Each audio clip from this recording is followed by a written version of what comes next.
Hoje nós vamos ter um ditado. Hoje não é meu dia de sorte. E não quero esse ditado com nenhum erro. A abelha faz o mel.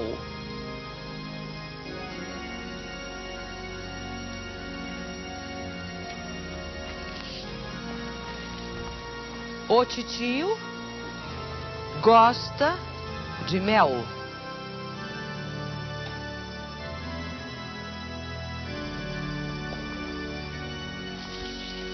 O titio mexeu na colmeia. Colmeia com L, viu, mocinha?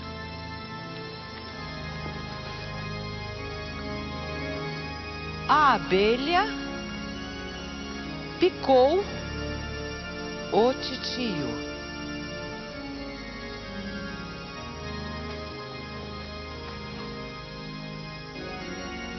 Azar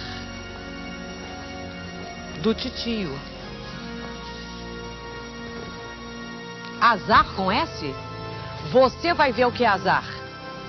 Eu falei que hoje não era meu dia de sorte. Ditado é fogo. Pois é.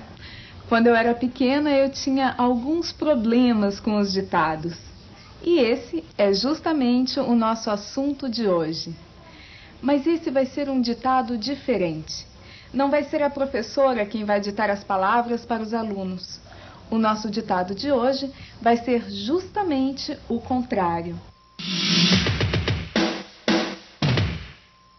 No exercício que nós vamos ver, serão os alunos que farão o ditado para a professora. O objetivo desse ditado não é ensinar os alunos a escreverem corretamente algumas palavras. É fazer com que eles percebam a diferença entre a linguagem falada e a linguagem escrita. E esta diferença é muito grande. Enquanto a linguagem falada sai pela boca, a linguagem escrita sai através de outros objetos. Além disso, a linguagem falada entra pelos ouvidos, enquanto a linguagem escrita entra pelos olhos. Mas a diferença que nós vamos ver é a da linguagem escrita para a linguagem falada. Por exemplo, eu posso falar: eu fiz um bolo nesse domingo que ficou daqui, ó. Mas e se eu fosse escrever essa ideia? Eu teria com certeza que modificar um pouco essa frase. Esse exercício se divide em 5 partes.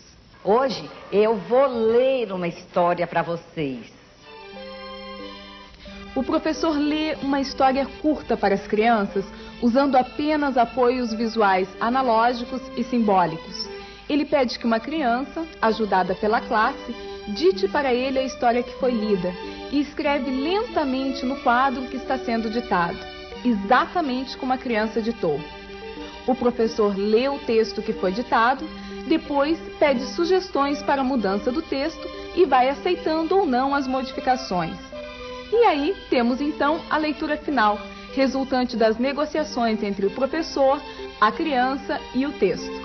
No jornal, a especificidade é você trabalha no papel. A coisa importante, o texto é para ser lido diretamente. Na televisão, você trabalha com imagens e seu texto é o suporte.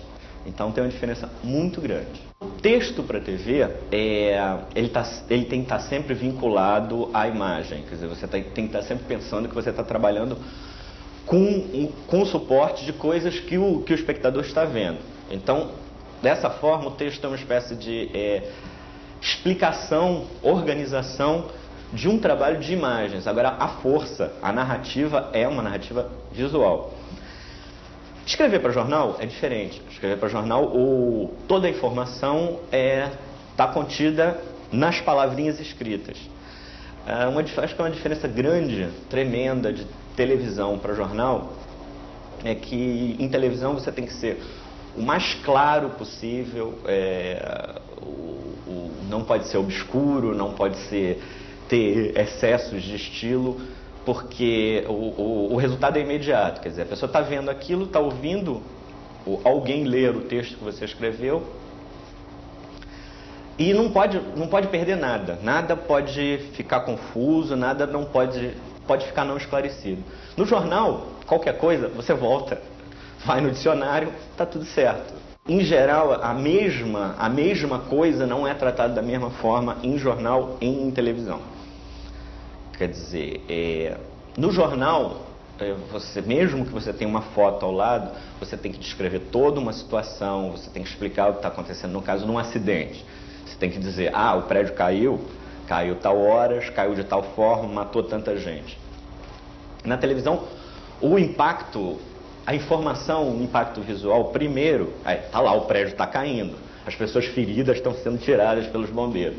Então, o que você faz ao fundo é dar os dados básicos, quer dizer, aconteceu a tal hora, os feridos foram tantos. Agora, o impacto emocional que o texto sempre tem está contido na imagem.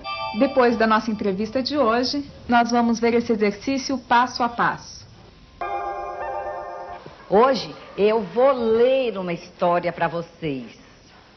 Aqui num livro bem bonito, que tem as figuras, mas eu não vou mostrar as figuras agora, depois até eu posso mostrar para vocês, porque agora eu vou ler. O maior desejo da onça era pegar o macaco. Um dia a onça teve uma ideia. Vou me fingir de morta. E aí então... Pois é, minha gente, só que dessa vez a onça não pegou o macaco. E agora, quem vai contar essa história para mim, para eu escrever no quadro? Quem aprendeu a história toda e que quer ditar para mim? Você quer contar? A onça disse que queria pegar o macaco, mas o macaco... Devagarinho, senão eu não sei. A onça disse que queria pegar o macaco.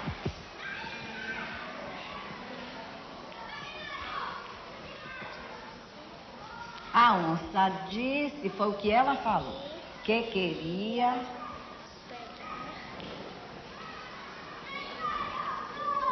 pegar o macaco. Continue.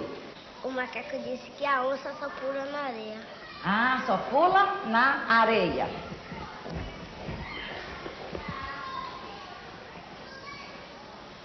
O macaco disse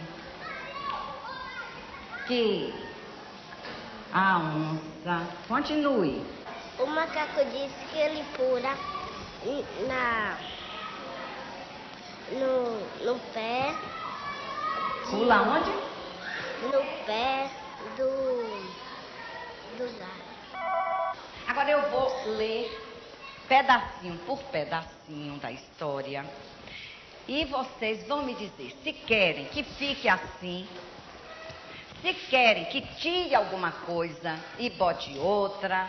A história é de vocês. Vocês é que vão decidir como querem que a história fique, para ela ficar bem bonita. Vamos lá. A onça disse que queria pegar o macaco. Esse é o comecinho da história. Tá bom assim? Agora eu vou ler mais uma vez. Prestem atenção. O macaco disse que a onça só pula na areia e nunca ia pegar ele. O macaco disse... E não tem muito macaco disse? O macaco ficou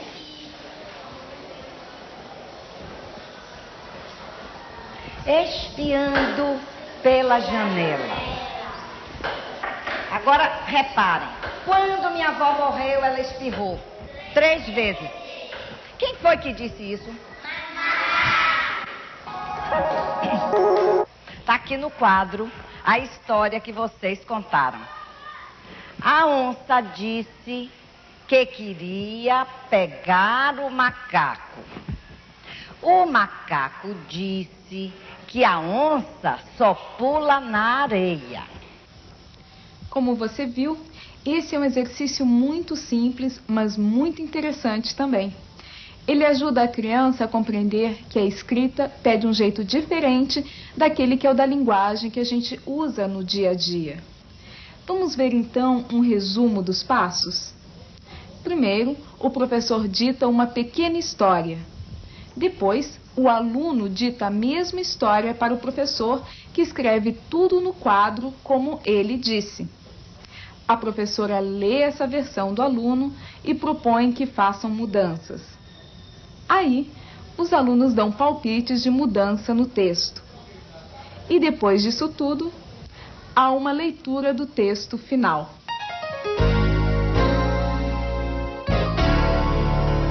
Linguagem escrita e falada são duas coisas que a criança não pode se afastar. Inevitavelmente, essa combinação é uma combinação até natural, uma combinação perfeita. Então, esses livrinhos, eu acho que eles funcionaram muito para a criança no seu tempo. A coisa bem produzida, bem feita, com bons profissionais, com artistas competentes, ela sempre vai funcionar. E ler é fundamental para a criança. Escrever também, não tem saída, né? E ouvir é outra coisa que a criança tem que praticar muito. Tem que aprender a ouvir da mesma maneira que tem que aprender a falar, da mesma maneira que tem que aprender a ler.